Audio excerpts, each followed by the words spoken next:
Good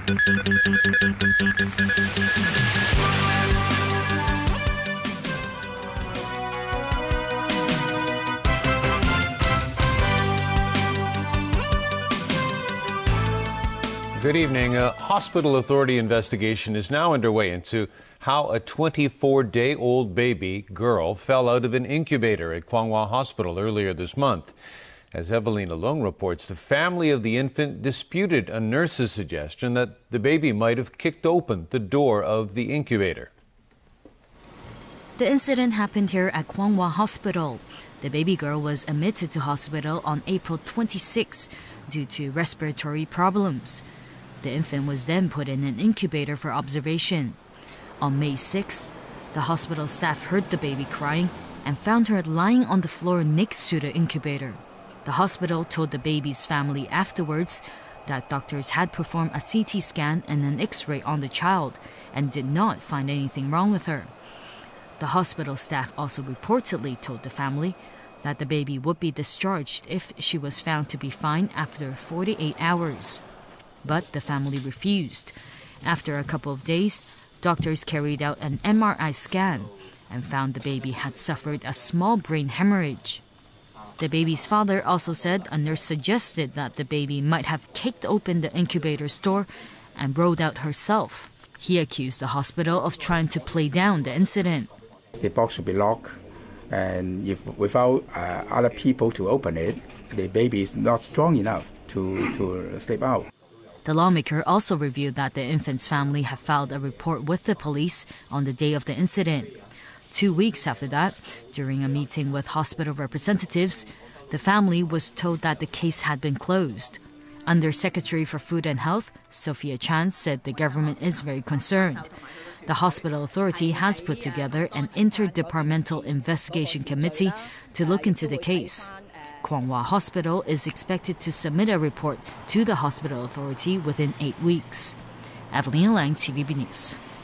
City University has officially named the local company that gave approval to the construction of the green rooftop, which collapsed on Friday. But as Rachel Leung reports, the company has denied any responsibility. Hu Fa Kuang Sports Center remains cordoned off following the collapse of the building's rooftop on Friday. Authorities were seen inspecting the building today. At the same time, 2 other rooftop gardens on the campus of City University are being removed. This includes the rooftop garden on top of Wai Heng Theater, which is located right next to the collapsed rooftop. The university's president Wai Huo said they decided to remove the 2 gardens because their structure is similar to the one that collapsed. The 1,400 square meter rooftop garden on Hu Fa Kuang Sports Center came tumbling down Friday afternoon. 3 people were injured. According to the building's ordinance, any alteration or addition to building works in existing premises has to be carried out by an authorized person. City University has revealed that the construction work of the collapsed Green Garden was supervised and approved by a local company, KC Surveyors Limited. However, the company has denied any responsibility. But on the company's website, City University is listed as one of its clients. The incident on Friday has raised concerns about the safety of green rooftops. The university's investigation committee will meet on Monday to look into what might have caused the grass-covered roof to collapse. Rachel Leung, TVB News. Civic Party leader Alan Leung says the ball is now in the central government's court after an historic meeting between pan-Democrats and a high-ranking Beijing official. Leung was one of 4 pan-Democratic lawmakers who met with Zhang Dejiang, chairman of the National People's Congress Standing Committee, during his recent visit to Hong Kong. Winna Wong has more. It was the first time a high-ranking central government official had come to the city since the Occupy Central movement in 2014. It was also historic in another sense. NPC Standing Committee Chairman Zhang Dejiang met with 4 pan-Democrats in a pre-dinner reception on Wednesday night. Speaking to TVB today, Civic Party leader Alan Leung said Zhang had reassured them that the one country, two systems policy would not change. However, he warned people not to be complacent, saying the ball is now in Beijing's court. I'm afraid Zhang's visit only managed to talk about it, but I think the Central People's Government still has to walk its talk. This is what we are focusing on. What is to follow from this talk? I suppose examples of walking the talk include reopening the talk on political reform, and especially the Central People's Government be seen not to be insisting on the 31st of August 2014 NPC Standing Committee resolution on the CE election. The meeting was not without its controversies, even within the pan-democratic camp. Leung's party colleague Claudia Mo, for example, called the 4 pan-democratic lawmakers out for being at someone's beck and call when they accepted the invitation to meet with Zhang. Of course, we know that such a meeting, whether to go, is controversial. And that is exactly why it took me 2 days to circulate the invitation amongst Civic Party's executive committee before I said yes to the invitation. In order to take Hong Kong forward, in order to ease the pressure on the shoulders of pan-democrats, it is important for the Central People's Government to really do something concrete that has the effect of walking the talk of Zhang Dejiang. Leung added that Zhang's visit would have been better if he had expressed less support for Chief Executive Leung Chun-ying and had met with more people in Hong Kong, including those in the more radical faction of the Democratic camp. Winna Wong, TVB News. Residents of Fung Hang Village and Kuk Po Village in northeastern New Territories have sealed off their villages for an entire week. They are unhappy the government is trying to list the villages as nature reserves. Villagers closed the gate into their village. Arriving hikers were barred from getting through, and the villagers apologized for the inconvenience. The Town Planning Board had previously announced that it wants to convert parts of Fung Hang, Kuk Po, and Yung Shu Ao villages into a nature reserve. But villagers are furious that the government is taking their abandoned farmland without any compensation. A pro-Beijing barrister said yesterday that if Hong Kong independence activists gained enough traction, the central government would react with guns and cannons. However, Maria Tam, a Hong Kong NPC Congress deputy, said it was all a misunderstanding. Barrister Lawrence Ma claims the quote came from Basic Law Committee Vice Chairman Zhang Rongshan in a closed-door meeting. But Maria Tam dismissed concerns at an RTHK talk show this afternoon. She said Zhang had actually meant it would be solved with relevant laws and public opinions. She assured that the possibility of using military force has been completely ruled out. This year's Hong Kong International Dragon Boat Races will be making the big move to the Central Harbour Front. And there are other exciting changes in store for both competitors and spectators alike. Evelina Leung has more.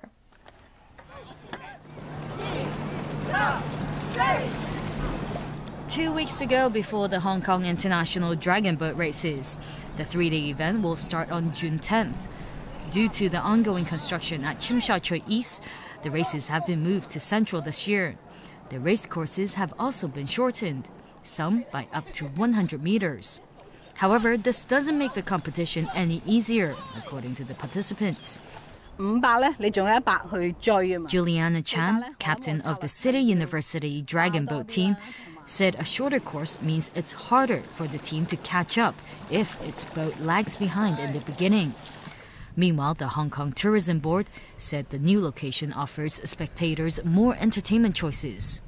There will be live music and a beer fest at the Central Promenade during the Dragon Boat Races.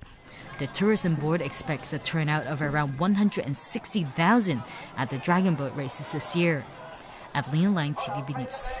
A senior commander with the Afghan Taliban has confirmed the death of the group's leader in a U.S. drone strike. The commander told the Associated Press their leader, Mullah Abdul Akhtar Mansour, was killed late Friday night. Mansoor was targeted in a remote border area just inside neighboring Pakistan. The Afghan government has long accused Pakistani authorities of harboring and supporting the Afghan Taliban. Mansoor formally led the Taliban after the death was announced last summer of Mullah Muhammad Omar, the movement's founder. Afghanistan Chief Executive Abdullah Abdullah says Mansoor's death will have a positive impact on attempts to bring peace to Afghanistan, where the Taliban have been waging an insurgency for 15 years.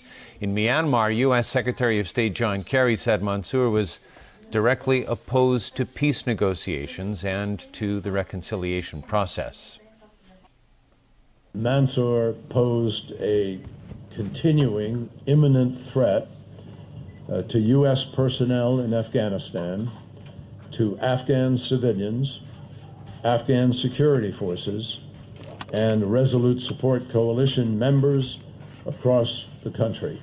This action sends a clear message to the world that we will continue to stand with our Afghan partners as they work to build a more stable, united, secure, and prosperous Afghanistan.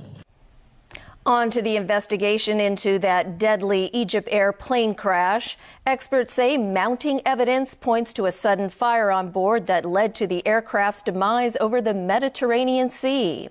As search teams scour the ocean for bodies and wreckage, the first funeral of one of the 66 victims was held in Cairo. The final audio contact from Egypt Air Flight 804 indicates the pilot's confidence that the plane was good to go as he checked in with air traffic controllers in Switzerland. This is 0725, Beta Control, H3804. Thank you so much. Good day. Good night. Now, leaked flight data showing trouble in the cockpit and smoke in a lavatory are signs that rather than a bomb exploding, a fire on board is to blame. This Egyptian aviation expert said fires generate multiple warning signals, as is the case with this flight, while a sudden explosion typically generates no warnings. But he also stated investigators are still scrutinizing all possibilities. Egypt's Army and Navy are leading the search for what remains of the plane and passengers at sea.